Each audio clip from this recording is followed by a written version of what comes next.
Hi, welcome to Do It Yourself channel. Today I will show you how to change a ringtone to a contact we have in our phone book in Samsung Galaxy S22 Ultra.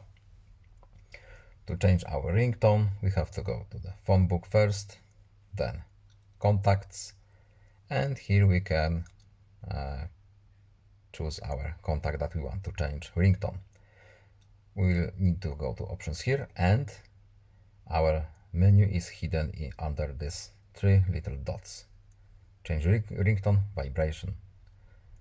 Let's change ringtone. Yes, allow.